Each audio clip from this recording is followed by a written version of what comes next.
నెల 25 తారీఖు నుంచి స్టార్ట్ అయినటువంటి ఎస్ఐఆర్ ప్రక్రియ ఇంకా 14 రోజులే ఉంది. దాంట్లో కూడా జూలై 18, 20 తారీఖు వరకు రెమ్యునరేషన్ ఫామ్స్ ఎవరైతే తీసుకున్నారో వాళ్ళు తిరిగి ఇచ్చి మీ యొక్క డిజిటలైజేషన్ స్కానింగ్ చేసుకుంటే మీ ఓటు హక్కు కన్ఫామ్ అవుతుంది. కాబట్టి ప్రతి ఒక్కరు,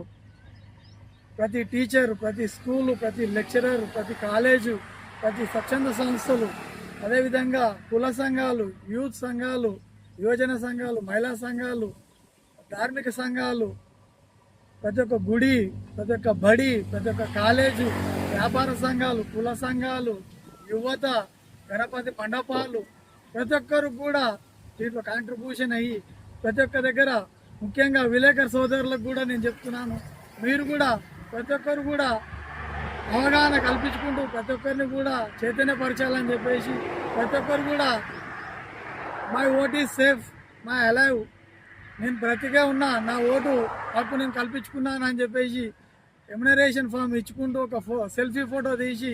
ఇది ప్రజలలోకి మనం తీసుకొని వెళ్ళి ఒక క్యాంపెయిన్గా, ఒక ఉద్యమంగా మనం అందరం కూడా తీసుకురావాలని చెప్పేసి ప్రతి ఒక్కరు హెల్ప్ డెస్క్లు పెట్టి ప్రతి ఒక్క ఇంటి పెద్ద, కాలనీ పెద్ద,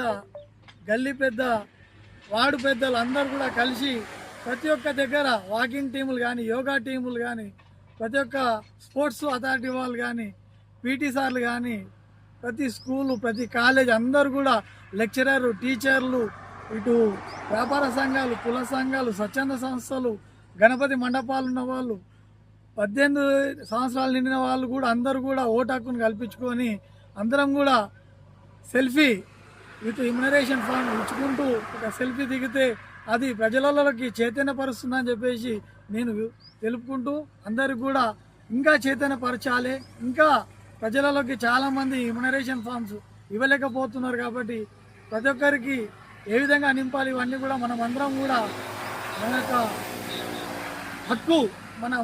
కోల్పోకుండా ఉండే విధంగా మనం చేయాలని చెప్పేసి ప్రతి ఒక్కరిని అప్పీల్ చేస్తూ భారత్ మాతాకి జై.